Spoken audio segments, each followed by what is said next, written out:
Hello, my name is Zsuzsanna and I am at the University of Sydney. And today I will be telling you about a machine. This machine helps translate between certain types of problems in topology and certain types of problems in algebra.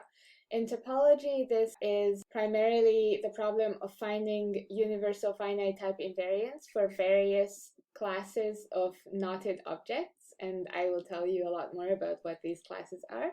And on the algebra side, the problem of finding solutions to sets of equations, usually complicated sets of equations that people in quantum algebra are independently interested in some graded algebra, graded vector space. I'll show you a number of applications of how this machine works, and some of those will be quite classical and some are quite recent. The most recent part is a joint work with Eva Halasheva and Marcy Robertson, and it's on a preprint on arXiv. And somewhat less recently, joint work with Dror Barnatan, which is also on arXiv and appeared in Mathematische Annalen in 2017. The foundation for this machine is quite an easy fact that would belong, say, in a homework assignment in your first group theory course or your first abstract algebra course. So I'll review that.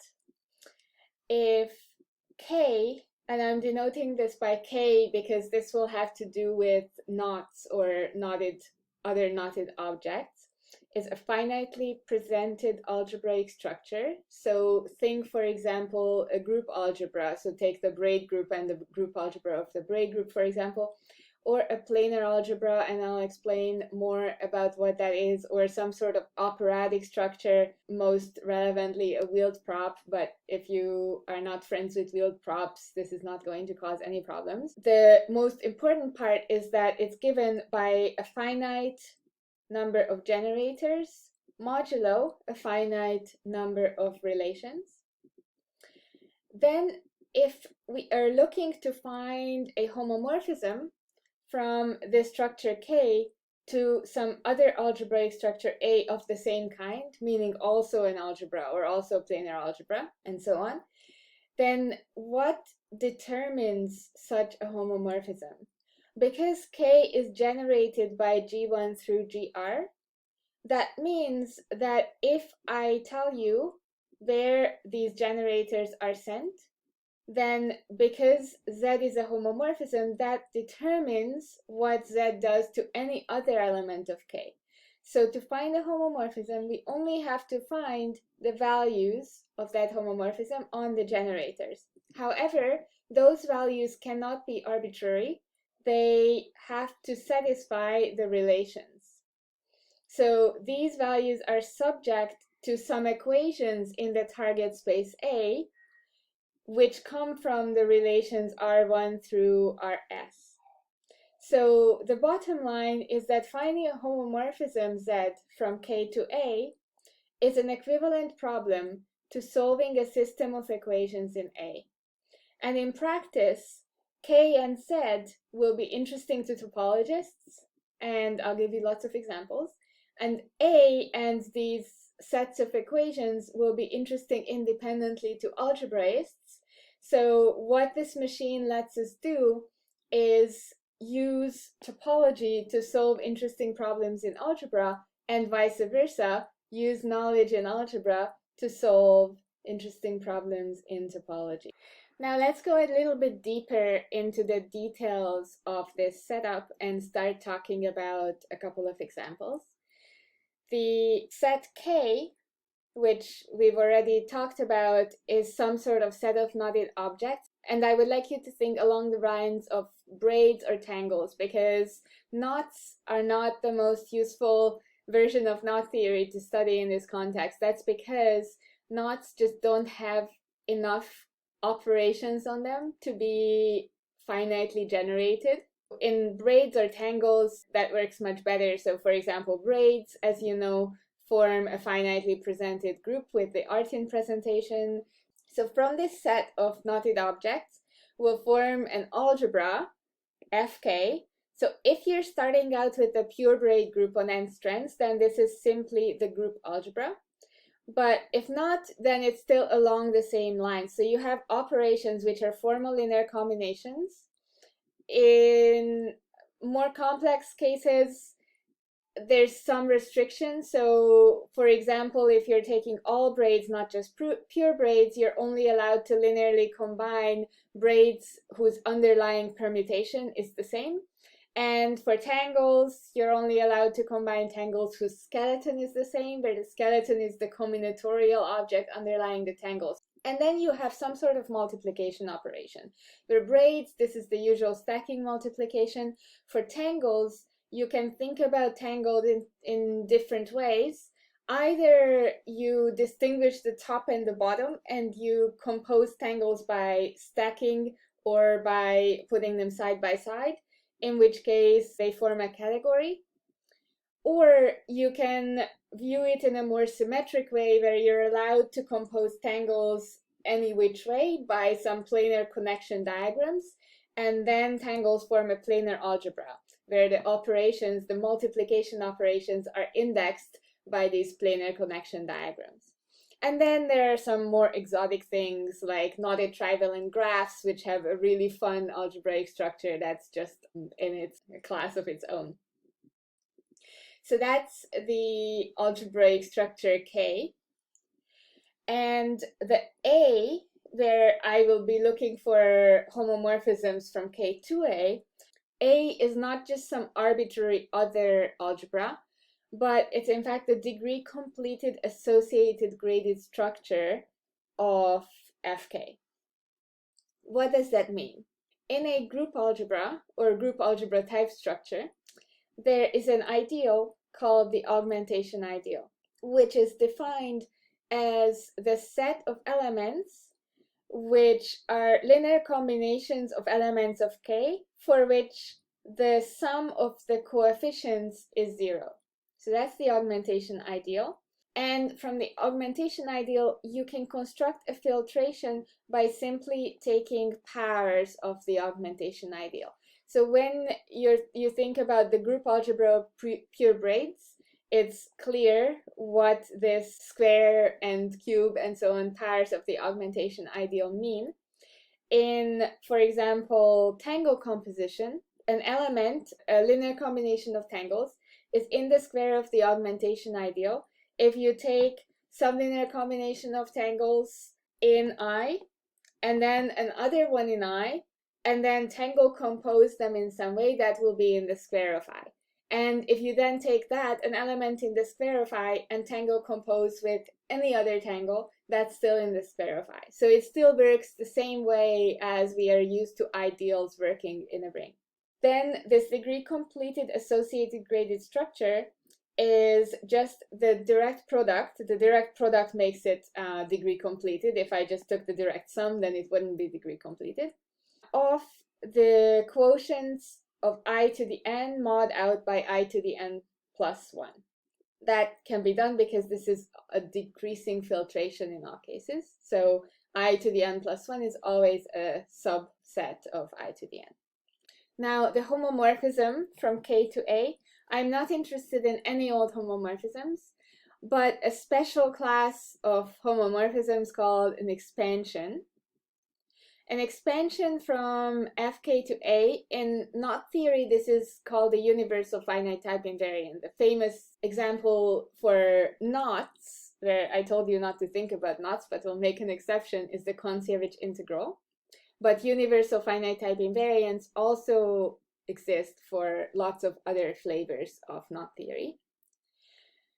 These are filtered homomorphisms, so we are talking about filtered and graded structures, so saying it's a filtered homomorphism makes sense. It means that it respects the filtration. I want it to be group-like, but let's not worry about that too much. That's more of a technical detail. But what's important is it has a universality property, which is why it's called a universal finite type invariant. That property says that if I take an element x in Fk, now Fk is a filtered structure, so if I look at x is definitely in Fk, It might be an I, let's say it's an I. Then it might be an I squared, let's say it's an I squared. Then it might be an I cubed, let's say it's an I cubed. But then at some point, probably it's not going to be in a subsequent pair of I. So let's say x is in I cubed, but not in I to the fourth. That means that it has a non-trivial class in I cubed modulo I to the fourth. So I'll denote that by the class of x. So the class of x makes sense as a non-trivial element in one of these quotients, unless x is in every single pair of I, in which case the class of x is 0. So the universality property says that x is sent to its class plus higher degree terms. So the class of x is in some well-defined quotient, plus we have some higher degree term. That's what the universality property is. For those of you who are more categorically inclined, this is equivalent to saying that the associated graded map of Z is the identity from A to A, because the associated graded is a functor. So I can take the associated graded of a map, and that will go from the associated graded of Fk, which is A, to the associated graded of A, which is A again because A is already graded. And this condition translates to that map being the identity. So from the previous discussion of this very elementary fact, the way we are going to be using that fact is by saying that finding an expansion Z is equivalent to solving some equations in this graded space A. Notable examples: if K is what's called parenthesized braids, then what we get is Drimfeld associators. And if K is what's called welded foams, then what we get is the Kashiwara-Vergne equations. And I'll expand on both of these examples in this talk. Drimfeld associators are an important gadget in quantum algebra. The Kashiwara-Vergne equations are a famous set of equations in Lie theory. A couple of words of warning. This associated graded space is not particularly easy to identify. Typically, it has some combinatorial description in terms of diagrammatics, so either chord diagrams or arrow diagrams or some version of that. But to prove that, we usually need an expansion to help. Also, an expansion is not guaranteed to exist. So for example, for ordinary tangles, there's no expansion which is compatible with tangle compositions. However, for some other classes of tangles, like welded tangles, homomorphic expansions exist. The first example that I would like to dive into a little bit is an old story of parenthesized braids, parenthesized chord diagrams, and Drimfeld associators. A lot of people worked on this. Some of the main players were in alphabetical order: Barnatan, Drimfeld, Frass, Ley, Murakami, and Tamarkin. And most of the action in this subject happened in the late 90s, although the opera's point of view on this story is presented nicely in a 2017 book of Frass. In this story, the knotted objects K are parenthesized braids. Parenthesized braids on n strands will be denoted PABN. And this can be viewed as either a category or an operad, and I will take the category point of view just because the language is a bit simpler that way.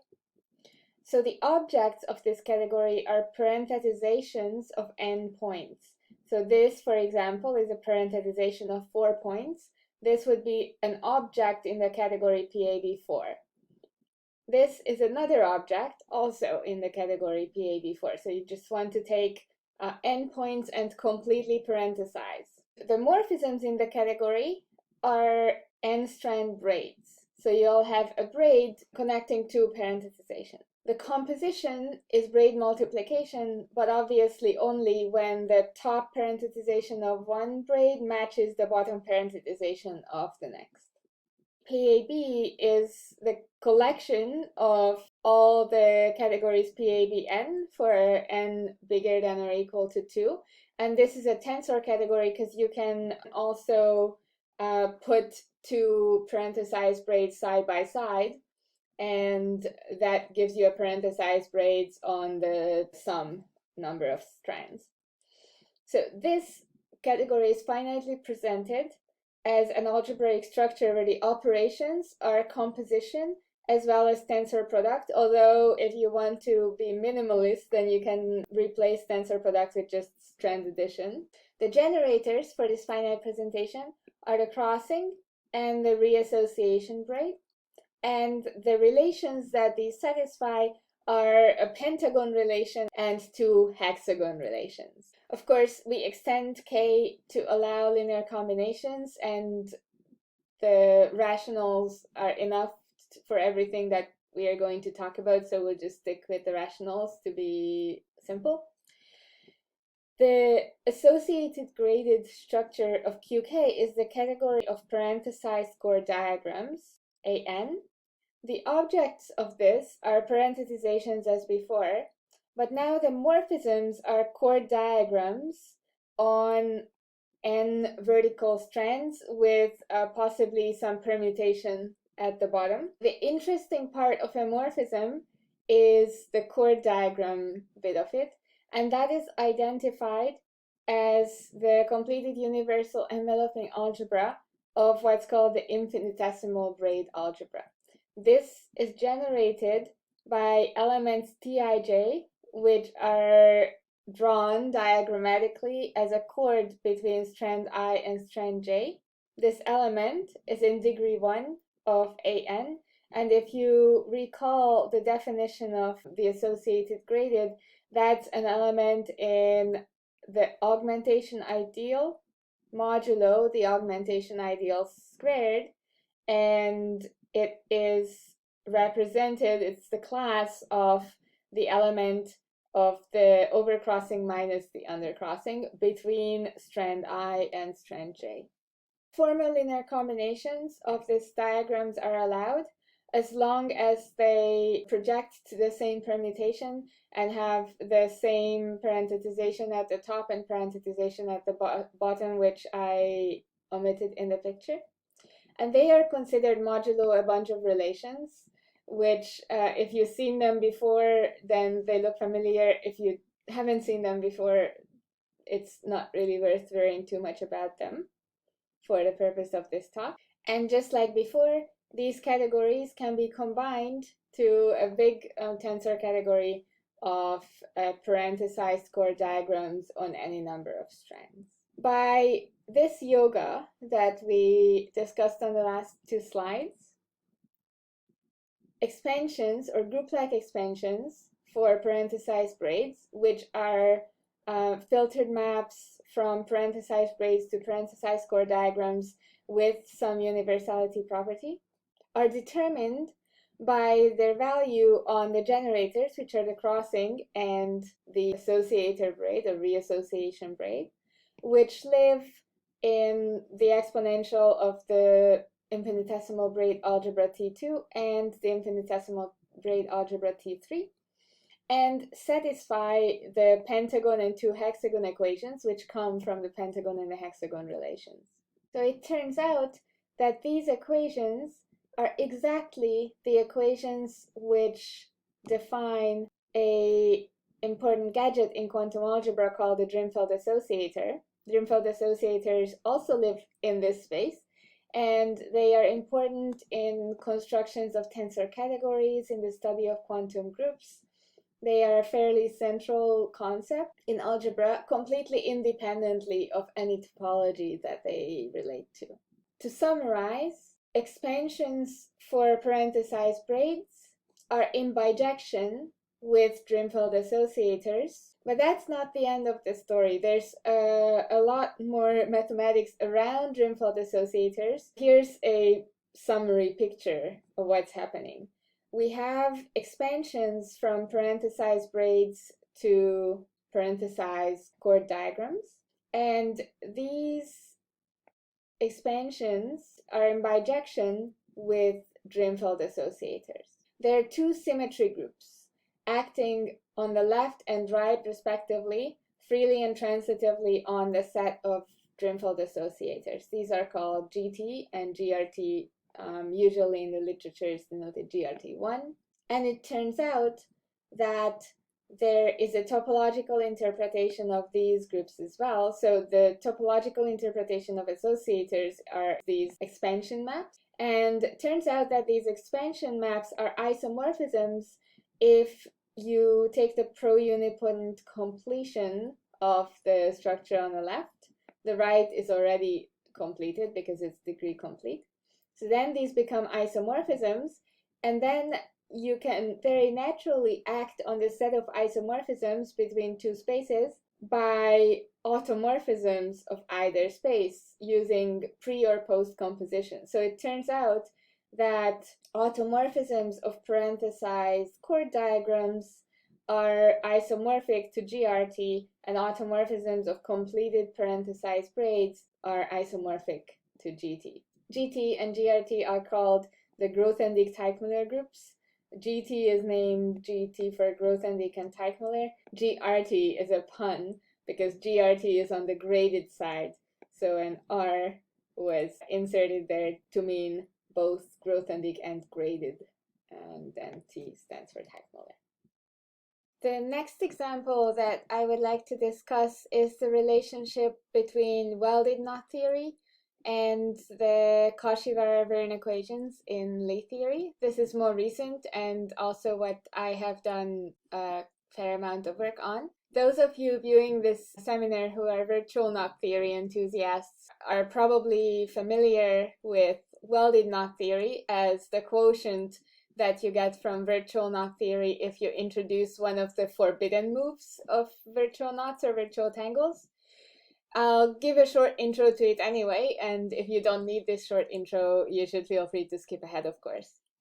So I'll start from welded braids and give a less combinatorial, more topological perspective. Welded braids are sometimes also called loop braids, and in the same way that the ordinary braid group is the group of moving points in a plane or a group of crawling ants, the welded braid group is the group of flying circles. In more precise terms, it's the fundamental group of the configuration space of n disjoint horizontal circles in R3, where the circles are geometric circles, so I don't mean knots or floppy loops, they are actual circles. They are allowed to shrink and expand so they can change their radius. The base point for this configuration space is where all of the circles are just lined up in a neat line, say along the x-axis at regular intervals. So a loop in this configuration space would be kind of a movie where you start out with this neat row of circles, and then they fly around in whatever way they want, and then come back to the same neat row of circles. And when you think of that movie, add a time dimension and basically stack the frames of that movie along the time dimension, what you get is a picture of braided tubes in R4. And these braided tubes have a special property called the ribbon property, which means that they have a filling such that all singularities have two pre-images, one of which is an essential disk on that tube, so a disk which cuts the tube in half, and the other one is contractible completely in the interior of that tube. So these ribbon braided tubes with the filling have transverse intersections, no triple points, and no linkings. Because of this configuration space's disjoint horizontal circles, these disjoint circles will never become linked to each other, and that's where this nice property of the singularities comes from. Where do the singularities arise? They arise when one circle flies through another. So if the tubes are filled, that would mean that the circles are disks, and if one circle flies through another, that means it will intersect with the filling, with the interior of that disk at that moment. Welded braids also have an Artin presentation, much like the finite presentation of the ordinary braid group. This is due to McCool, Dam, and Brandel and Hetcher. This presentation has more generators than the ordinary presentation and also more relations. So the generators come in two types. One is the actual crossings, and unlike with the ordinary braid group, the actual crossings don't represent two circles just switching places in R3, but rather this fly-through situation. And that's because when two circles switch places in a kind of boring way, avoiding each other, if you do that twice, so you have two circles which like go in circles and come back to their original place, this is a null homotopic movie. And therefore, there's no sort of braiding that happens this way. The real interesting braiding happens when a circle flies through another circle. So we represent that by the crossing that looks like the ordinary crossing in the braid group. And the cool fact is that when you look at the relations that these crossings satisfy, they are exactly the braid relations. So the kind of Reidemeister-2 relation is if I fly through another circle and then come back out, that's null homotopic, that's like doing nothing. And Reidemeister-3 is something that you can check if you cut out some circles from paper and do the movie that's one side of Reidemeister-3, do the movie that's the other side of Reidemeister-3, you'll see that those movies are homotopic. So all of these crossings denoted sigma I, which represent this fly-through move, those generate the ordinary braid group inside the welded braid group. The other type of crossing corresponds to the boring situation where two circles simply swap places with no interaction. And as I said, when you take the square of that, that's a null homotopic movie. So this xi, what people also call the virtual crossing, the square of this is the identity. And it also satisfies the sort of Reidemeister-3-like relation.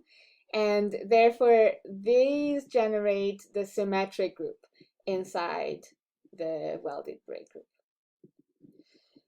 And then there are also some relations describing how they interact. So as I said, the xi's satisfy the symmetric group relations.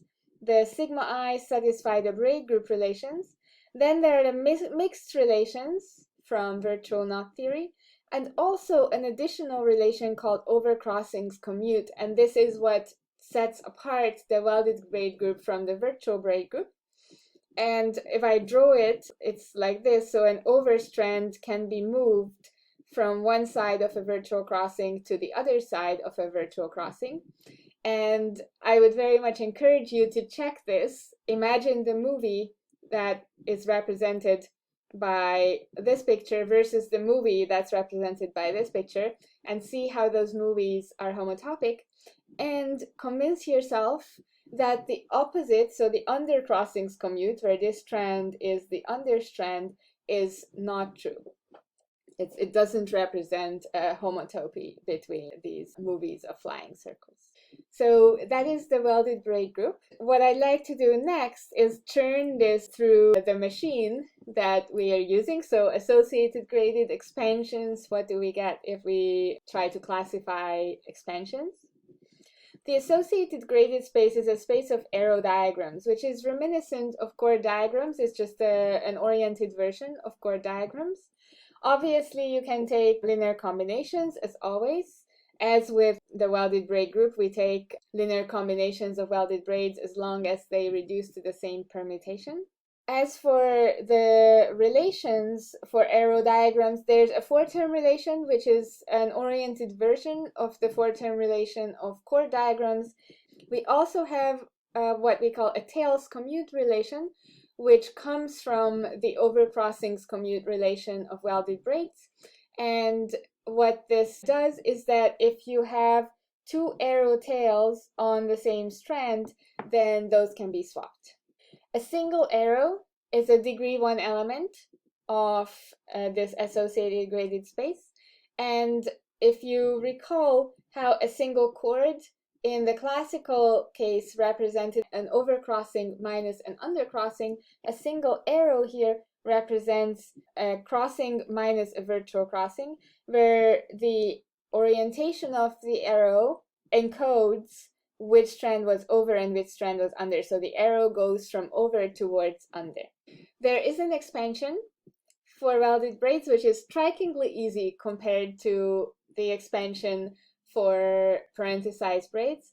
It's simply the exponential function, basically. So for any crossing sigma I, so these are the actual crossing, not the virtual crossing, you place the exponential of an arrow on those strands, and that is just meant formally. So the exponential has a power series expansion, and that's the series that I mean. So this is an infinite linear combination of arrow diagrams where the nth power would just be n arrows on those strands. Not only does this expansion exist, it also separates welded braids.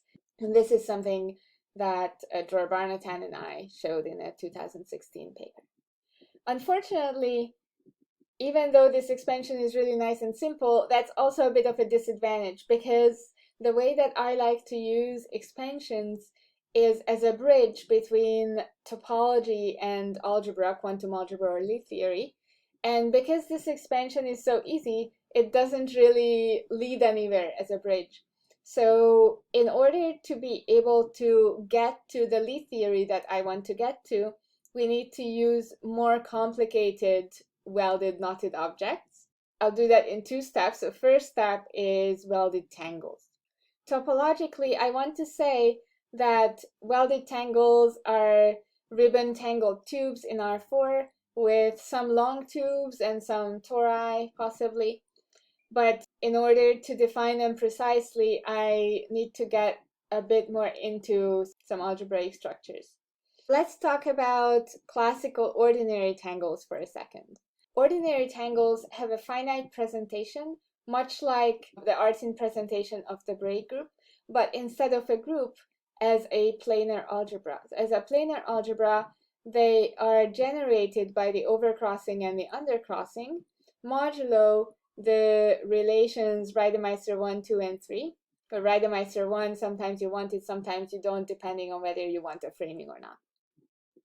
So in a planar algebra, the operations are indexed by planar connection diagrams, which are pictures formed by the lighter blue parts of this diagram. You have a disk, and in the disk there are some holes, and then there are some strands connecting the endpoints along the boundary of the disk and the boundaries of the holes, where the endpoints are some predefined points.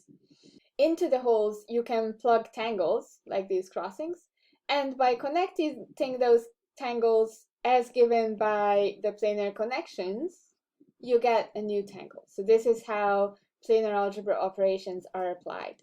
Now, you could go the way that we went with the welded braids. You could say welded tangles are also a planar algebra, except I also allow a virtual crossing and then have a bunch more relations. But it's more concise and I think more elegant to modify the algebraic structure to be better suited for welded and virtual tangles. And this algebraic structure is called a circuit algebra. It's introduced in a paper with Dror Barnatan, and he was the person who coined this term because the connection diagrams are a bit like electrical wiring instructions.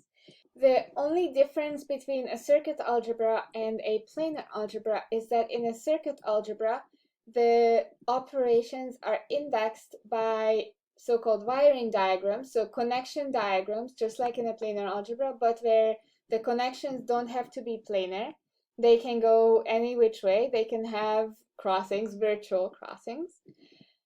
And these connection diagrams are altogether combinatorial. There's no topology there. So any connection could be rerouted any other way to connect the same 2 points. Then it represents the exact same operation. So welded tangles our circuit algebra generated by just the crossings, because then the virtual crossings are basically just artifacts coming from these connection diagrams. And the relations are just the same as for tangles, except with the addition of this overcrossings commute. So if you take the circuit algebra on the overcrossing and undercrossing with just Reidemeister 1, 2, 3, you get virtual tangles. And then the only thing you have to mod that out by is overcrossings commute. I took R1 framed here, so the weak Reidemeister 1 move, which also gives you a framing. By the way, sometime after this paper appeared, I started talking to algebraic topologist Marcy Robertson at Melbourne and my academic sister Eva Halasheva, and we discovered that the category of circuit algebras is equivalent to the category of wheeled props. So there's an alternative language here, a more homotopy theory friendly language that can be used to define welded tangles and welded foams, which is the next thing. So last comment on welded tangles is that this Reidemeister presentation is not proven to define exactly this topological set of knotted objects. So we know that all of the Reidemeister moves are, of course, true in the sense that are locally satisfied by ribbon tubes, but it's not entirely clear that we have a complete set of Reidemeister moves. So there's definitely a surjection from this Reidemeister theory to these ribbon tubes, but whether that map is injective is a conjecture. The main difficulty in that Reidemeister theorem is how to deal with changes to the ribbon structure. So a ribbon tube is a tube for which a filling exists, where the filling has certain nice properties with respect to its singularities. So it's not clear how to diagrammatically capture when the singularities change. So that's all about the topological setup of welded tangles. Now let's look at the associated graded structure and expansions. Just a quick comment. There's actually no composition respecting expansion for ordinary tangles, so for classical tangles. In order to get that, you have to introduce some extra combinatorics to have enough sort of wiggle room, and that combinatorics is parenthesization. For parenthesized tangles, there is an expansion, the Kontsevich integral. Now, for welded tangles, it turns out it's still very easy. The associated graded space is again arrow diagrams, except now arrows don't have to be horizontal, so they can crisscross. And the expansion is the same construction, the same exponential construction as for braids, is very well behaved. It respects composition, tube doubling, orientation switches, tube deletion. It's a very nice expansion. But it still doesn't give us any interesting algebra. So all I have told you so far is that there are welded analogs of various knotted objects where universal finite type invariants are more or less trivial. And so that's not very interesting so far. Finally, we move on to the version of welded knot theory where finite type invariants are very interesting and will take us over to Lie theory. And this is welded foams. Welded foams also form a circuit algebra, so it's a lot like welded tangles, except instead of just taking tubes and tori, we'll allow some extra features, which are a singular type of vertex and a cap on the tube. The circuit algebra generators will be the overcrossing, the undercrossing, and also these vertices and caps. As for the vertices, so everything here represents movies of circles flying in R3. So vertices have two types. One of them I call marriage, where there are two circles and then one of them flies inside the other, and then they merge and then they just become one ring. And the other vertex, which I'll nickname divorce, is when there's a single ring flying, and then it splits into two rings, one inside another, and then the one inside flies out and they go their separate ways. So neither of these vertices are pairs of pans, they are singular vertices. The cap is very simple. You have a tube, you put a cap on it. Or alternatively, you have a flying circle, it shrinks to a point and then it disappears. Plus the appropriate relations, so you have to describe, so for the relations for this circuit algebra, we have to describe how the vertices interact with strands and strand interact with caps and so on. So we have a few more relations, but I will not go too deep into what those are. And we also have an additional operation that's not part of the circuit algebra structure. In fact, we have a few, but the most important one is unzip.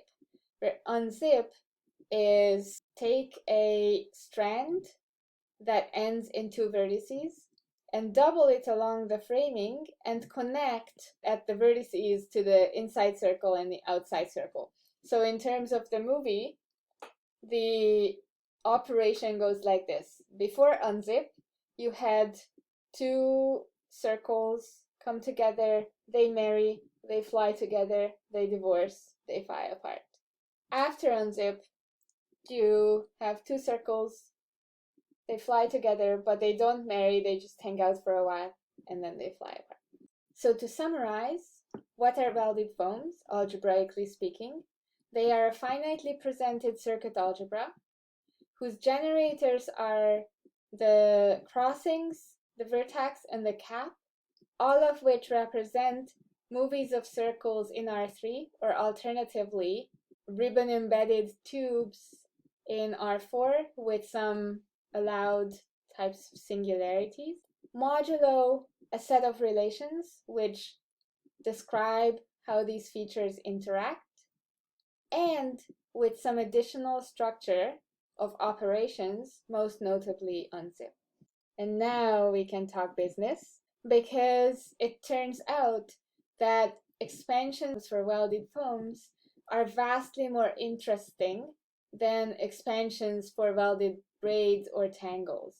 Namely, they are in one-to-one correspondence with solutions to the Kashiwara-Vergne equations via precisely that machine that we saw earlier working for Drimfeld associators and expansions for parenthesized braids.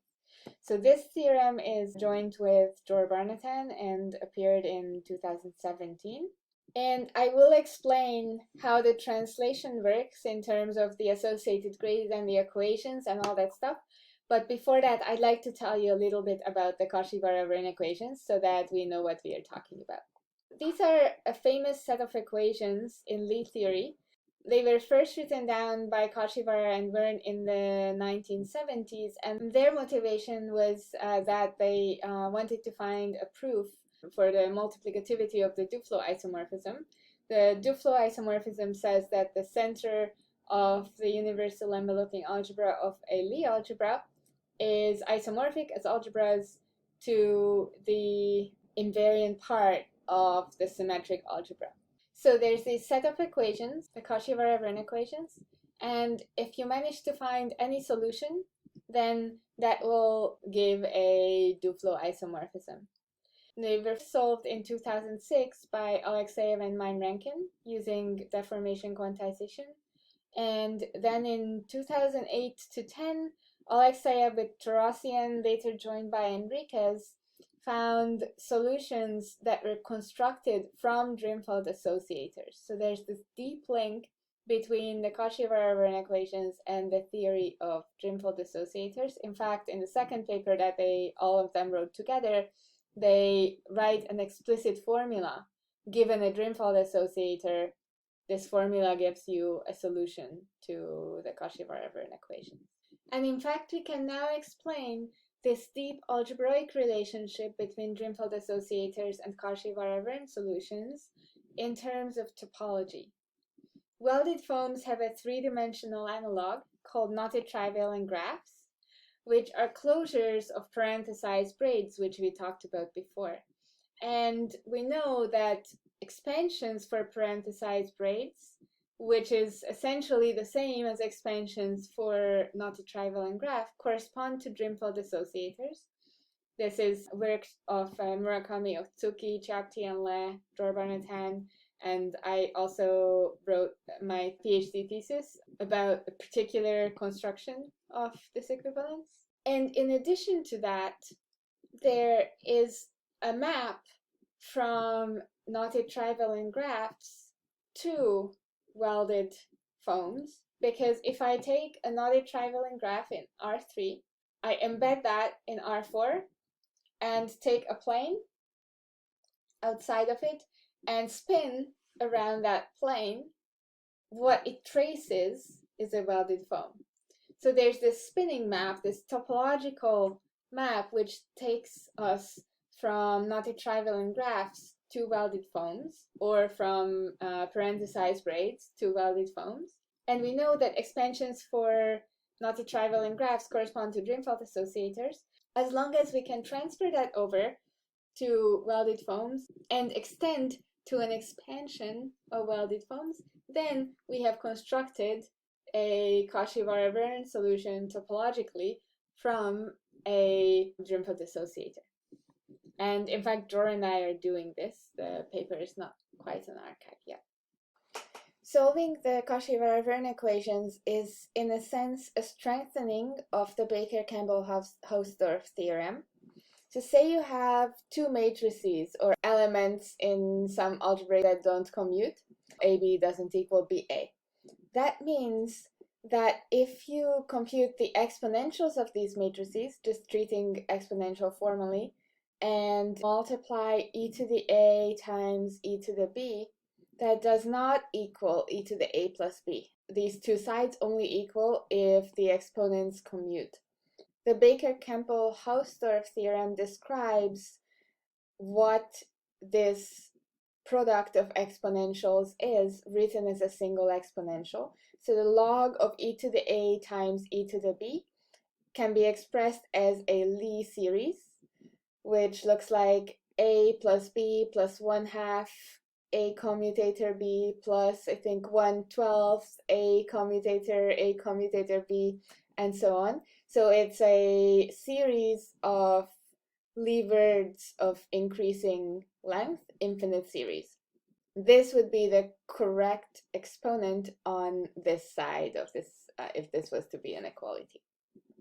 So the Kashiwara-Vergne equations are, in some sense, an improvement on this. And in order to state them, we need a little bit of setup. Lat Li2 denote the free Lie algebra, degree completed, on two generators x and y. Degree completed just means that you allow infinite series of levers so that in every degree, so every length of commutator, you only have finitely many. Then T02 will denote the tangential automorphism group of the exponential of this free Lie algebra. So the exponential of this free Lie algebra is a group, and we want to look at automorphisms of that group, which act on x and y by conjugation. So that's where the T comes from. That's the tangential bit. And then for the Kashiwara-Vergne equations, we want to find a solution F, which lives in T02. So it's an automorphism of the free Lie algebra on two generators, which has two properties, and these are the Kashiwara-Vergne equations. The first property is that it sends the product of e to the x times e to the y to e to the x plus y. And the second one says that the Jacobian of f, which I'll say a word about in a second, can be obtained from a power series in one variable by plugging in x plus y for that variable, then subtracting, plugging in x and plugging in y. This Jacobian is a map from these tangential automorphisms to the vector space of cyclic words on two letters, characterized by a co-cycle condition and a differential at zero property. But if you never encountered the Kashiwara-Vergne equations before, this is quite technical, and for the purpose of the rest of the talk, just thinking about the first one really is going to be enough to get a sense of what's going on. So how do Kashiwara-Vergne solutions correspond to W foam expansions? It's via the same idea that I told you about on the very first slide, this really simple idea that a W foam expansion would be determined by its values on the generators, but those would have to satisfy the equations which come from the W foam relations. An expansion of W foams takes values in the associated graded space of W foams, which is an arrow diagram space. It's arrow diagrams on W foam skeleton. So the arrows live on these graphs that have some vertices and caps. The expansion is determined by its values on the generators, the crossing, the vertex, and the cap. Now the value on the crossing has to be the same as the one we've seen before, because welded tangles live inside welded foams. So if I restrict to welded tangles, I should get the unique expansion for welded tangles. And so the crossing is sent to the exponential of an arrow, just like we've seen before. The question is, where does the vertex go and where does the cap go? So the value of the vertex will be an arrow diagram on a little vertex graph, and the value of the cap an arrow diagram on a little cap graph. And it turns out we can identify what these particular spaces inside the big space of arrow diagrams are. So this here includes the group T02. In fact, this arrow diagram space is isomorphic to a universal enveloping algebra in which the group-like part is T02. And the arrow diagram space on the capped strand is isomorphic to a space of power series. So what happens is that these values have to satisfy the equations that come from the relations of W foams. And roughly speaking, the value of the vertex will give a solution F to the Kashiwara-Vergne equations, and the value of the cap will give this power series R that appears in the second equation. The first equation will arise from the Reidemeister-4 relation, which tells us that we can move a strand across a vertex in W foams. And the second equation more or less comes from the compatibility with unzips. So I would like to really briefly show you how the first equation works. And depending on your background, this might make complete sense or zero sense. A lot of background and details I'm glossing over, but I can give you a brief idea of that proof. So the R4 relation, the one that we care about, looks like this. If you have an understrand going under the top strand of a vertex, then you can slide that under the vertex and then it will pass under both of the incoming two strands. So if we apply the expansion to this equality, then what we'll get is the following. On this side, we have two features, a vertex and a crossing. So we need to place the value of the vertex, which is some arrow diagram, we don't really know what, let's denote it by V, and the exponential of an arrow where the crossing is, and we know that that's oriented from the overstrand towards the understrand. So this strand is the understrand. I just drew it over here because the exact position no longer matters, and this just makes the picture cleaner. So that's the left side. On the right side, similarly, we have two crossings and a vertex, so we need an exponential for one of the crossings, an exponential for the other crossing, and the value of the vertex at the vertex. Then on the left side, we can apply the VI relation, the vertex invariance relation. What that does is it lets us move any arrow ending from one side of a vertex to another, but it becomes a sum. So if I had a single arrow here, then it would become the sum of an arrow from this strand and an arrow from this strand. So doing that to an exponential, we get the exponential of a sum. And then we notice that now everything, all of the action is happening on just the two bottom strands of a vertex. And on this side also, everything is happening on the two bottom strands of the vertex. And so we can more or less ignore the vertex at that point and deal with this as if we just had three vertical strands, multiply by V inverse on top. If we denote the arrow from the left strand to the third strand by x, and the arrow from the right strand to the third strand by y, then this exponential of a sum is e to the x plus y. The product of the first exponential and the second exponential is e to the x, e to the y. And what happens is that when you take e to the x plus y and conjugate it by this value v, you get e to the x, e to the y.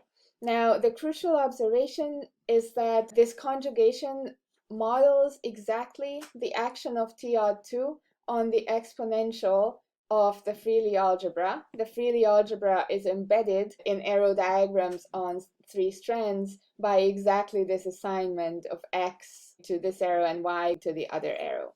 And therefore, the Reidemeister-4 relation translates exactly to the first Kashiwara-Vergne equation. The second Kashiwara-Vergne equation is slightly more technical, but relies on the same principle. Finally, I promised I would tell you a bit about the Kashiwara-Vergne groups. Everything I said so far about welded foams and the Kashiwara-Vergne equations was joint work with George Barnatan, of course building on the work of Alexeyev, Tarassian, and Enriquez. This part is more recent. It's a preprint from this year, joint with Eva Halasheva and Marcy Robertson. The picture is very similar to the picture that I showed you in the first example about the Grothendieck-Teichmuller groups. Remember, the Grothendieck-Teichmuller groups were the symmetry groups of Drimfeld associators, and they corresponded to automorphisms of parenthesized braids and parenthesized chord diagrams. So we have a very similar story playing out. The Kashiwara-Vergne groups KV and KRV are analogous to the Grothendieck-Teichmuller groups, so they act freely and transitively on the set of Kashiwara-Vergne solutions, so solutions to the Kashiwara-Vergne equations. Now, from Dror and my work, we know that Kashiwara-Vergne solutions correspond to expansions of welded foams. So this set of solutions corresponds to the set of these maps, which are the expansions of W foams.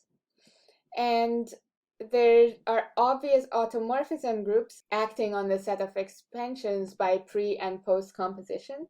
And these automorphism groups are isomorphic to the Kashiwara-Vergne groups, and we give concrete identifications.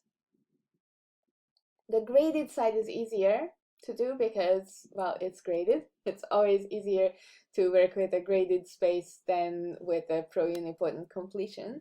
The group KRV, really briefly, consists of elements alpha, also in T-2, which have the property that alpha fixes e to the x plus y, and the Jacobian of alpha comes from a power series S in this way. Now, these act on Kashiwara-Vergne solutions by composition with alpha inverse. And you can check that if F satisfies the Kashiwara-Vergne equations and alpha satisfies these equations, then when you compose F with alpha inverse, the new thing you get also satisfies the Kashiwara-Vergne equation, so you get another Kashiwara-Vergne solution. These alphas correspond to automorphisms. Well, automorphisms, just like expansions, are determined by their values on the generators. And essentially, for the same reason why the value of an expansion on a crossing is predetermined, for the same reason, any automorphism here which fixes expansions will fix the generator of arrow diagrams, which is a single arrow. So all we have to worry about is the values on the vertex and on the cap. And roughly speaking, the value on the vertex will give the element alpha, and the value on the cap will give the element S. There's, of course, lots of technical details. Such an automorphism acts on expansions by composition with the inverse, basically exactly in the same way. Now, for the W foam side, a completion is needed. So constructing a pro-unipotent completion of W foams, again, there's a bit of technical stuff going into that, but essentially it's an inverse limit construction, and then all of the algebraic structure transfers to the completion. Then one can show that any expansion uniquely extends to the pro-unipotent completion. And I say extends, I shouldn't say extend because W foams don't embed in their pro-unipotent completion, so it's really not an extension, it's an induced map. And therefore, because all of these expansions are now isomorphisms of circuit algebras, we can pull this isomorphism back to get that the group KV is isomorphic to an automorphism group of completed W foams. If you're familiar with the correspondence between Kashiwara-Vergne solutions and welded foam expansions, and with the Grothendieck-Teichmüller group story, this is fairly natural. The devil is in the details. There's a fair bit that one has to work out. But what is it good for? Here's one suggestion where this might be useful. There's a conjecture of Alexeyev and Tarasian where they construct a map from the Grothendieck-Teichmüller group, the graded Grothendieck-Teichmüller group GRT, into the Kashiwara-Vergne group KRV, which in this paper, Marcy, Eva, and I also realize in this diagrammatic context of chord diagrams and arrow diagrams. There's a conjecture by Alexeyev Tarasian which states that rho is almost surjective. In other words, that KRV is isomorphic to GRT cross a line. This is still open after 10 years despite a fair bit of effort. So I'll end this talk with a question, which is, could topology help resolve this conjecture? To finish, I'll also mention that there is a recent second topological interpretation of the Kashiwara-Vergne story, and that's by Alexeyev, Kawazumi, Kuno, and Neff, and they use a similar expansion yoga as what Dror and I did, but instead of four-dimensional knotted objects, they study curves on surfaces and the Goldman-Turaev-Lie algebra. And amazingly, expansions for those also correspond with Kashiwara-Vergne solutions. And Dror, Anton Alexeyev, Florian Neff, and I have talked a fair bit about whether there's any topological relationship between the Goldman-Turaev-Lie algebra and welded foams. And so far we can't quite see it. So why those things have basically the same universal finite type invariance, we don't understand. There's still quite a few mysteries in this subject. If you have any questions, ideas, suggestions, please don't hesitate to get in touch. Thank you for listening. Bye.